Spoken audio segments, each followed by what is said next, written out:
வணக்கம் ஃப்ரெண்ட்ஸ், இன்றைக்கி நம்ம வெண்டைக்காய் புளிக்குழம்பு ரொம்ப ஈஸியாக எப்படி செய்யலாம் அப்படின்னு தான் பார்க்க போகிறோம். ஒரு வானில் வச்சுருக்கேன். வானில் நல்லெண்ணெய் சேர்த்துக்கோங்க. நல்லெண்ணெய் வந்து கொஞ்சம் அதிகமாகவே நம்ம சேர்த்துக்கலாம். ஏன்னா இன்றைக்கி நம்ம வெண்டைக்காய் எல்லாம் லைட்டாக எண்ணெயில் ஃபுல்லாக வறுத்து எடுத்துகிட்டு அப்புறம் தான் செய்ய போகிறோம். இப்படி செய்கிறதுனால கொஞ்சம் கூட அந்த பிசுபிசுப்பு தன்மை எதுவுமே இருக்காது. நம்மளுக்கு சாப்பிடவே வந்து பார்த்திங்கன்னா அவ்வளோ டேஸ்ட்டாக நல்லா அந்த புளி காரம் எல்லாம் மிக்ஸ் ஆகி கிடைக்கும் இந்த மாதிரி செய்கிறதுனால. இப்போ பாருங்கள், எண்ணெயிலே நான் நல்லா வந்து ஒரு 3/4 பதத்துக்கு வறுத்து எடுத்தாச்சு. இந்த மாதிரி ஸ்டேஜில் இதை நம்ம தனியாக எடுத்து வச்சுக்கலாம். இப்போ அதே வானிலையில் மறுபடியும் நல்லெண்ணெய் சேர்த்துக்கலாம். எந்தளவு எண்ணெய் சேர்த்துறமோ அந்தளவு இந்த புளி குழம்பு ரொம்ப டேஸ்ட்டாக வரும். கடுகு உளுத்தம் பருப்பு சேர்த்துக்கோங்க. 1/4 ஸ்பூன் அளவு வெந்தயம் சேர்த்துக்கோங்க. 1/4 ஸ்பூன் அளவு சீரகம் சேர்த்துக்கோங்க. இப்போ இது 3 ஓரளவு நல்லா பொரிஞ்சு வரட்டும். இந்த ஸ்டேஜில் ஒரு 20லேருந்து 25 பூண்டு உளித்து சேர்த்துக்கலாம். வெங்காயம் பாதியாக கட் பண்ணி வச்சுருக்கேன், சின்ன வெங்காயம், அதுவும் சேர்த்துக்கோங்க. அதுக்கப்புறம் கருவேப்பிலை, 2 வரமிளகாய், இதெல்லாம் சேர்த்துக்கலாம். வெங்காயமும் பூண்டும் எந்த அளவு போடுறோமோ அந்தளவு நம்மளுக்கு டேஸ்ட்டு நல்லா கிடைக்கும். இப்போ இதெல்லாம் ஓரளவு வணங்கி வரட்டும். பாருங்கள், வெங்காயம் ஓரளவு வணங்கியிருக்கு. இந்த ஸ்டேஜில் ஒரு 2 தக்காளி மட்டும் எடுத்து மிக்சியில் அரைச்சி வச்சுருக்கேன், அதை இதோடு சேர்த்துக்கலாம்.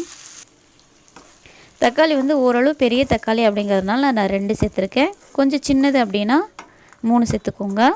இப்போ இந்த வெங்காயம் தக்காளி இதெல்லாம் ஓரளவு வணங்கி தக்காளி நல்லா சுண்டி வரணும். பாருங்கள், இந்த ஸ்டேஜ் வந்த பிறகு கொஞ்சமாக பெருங்காயம் ஆட் பண்ணிக்கலாம். கட்டி பெருங்காயம் இருந்தால் நீங்கள் அது கூட சேர்த்துக்கலாம். இதையும் ஓரளவு கிளறி விட்டுக்கோங்க.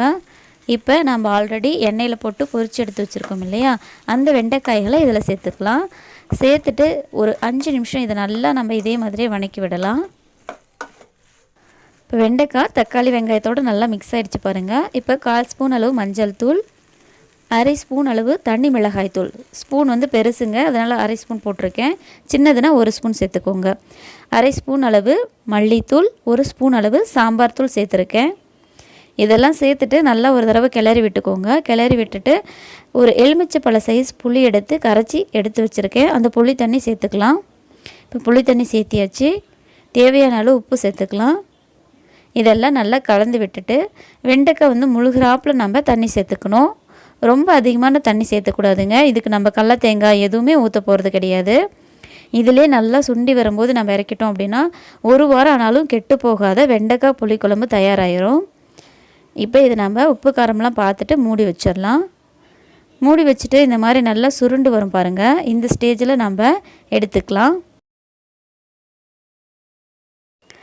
நான் ஊற்றினோம் இல்லையா புளி, அது வந்து பாருங்கள் வெண்டைக்காயில் நல்லா இறங்கி சுண்டி வந்திருக்கு. இந்த ஸ்டேஜில் கொஞ்சமாக மட்டும் வெல்லம் சேர்த்துக்கலாம். இந்த வெல்லம் எதுக்கு சேர்த்துறோம் அப்படின்னா, நம்ம போட்டிருக்கக்கூடிய உப்பு காரம் எல்லாமே வந்து பார்த்திங்கன்னா கரெக்டாக மெஜ் பண்ணி நம்மளுக்கு வெண்டைக்காயில் லைட்டாக ஒரு இனிப்பு டேஸ்ட்டு கொடுக்கும். அது சாப்பிடவே சூப்பராக இருக்கும் இந்த புளிக்குழம்புக்கு. அவ்வளோதாங்க.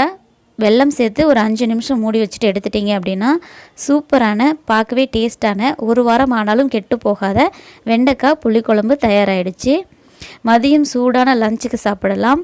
நீங்கள் மார்னிங்கே இதை செஞ்சு வச்சுட்டிங்கன்னா மதியம் நல்லா அந்த வெண்டைக்காய் வந்து ஊறி நம்மளுக்கு சூப்பரான ஃப்ளேவர் கிடைக்கும். இது அடுத்த நாள் வச்சு சாப்பிட்டு பாருங்கள், அது இன்னும் சூப்பராக இருக்கும்.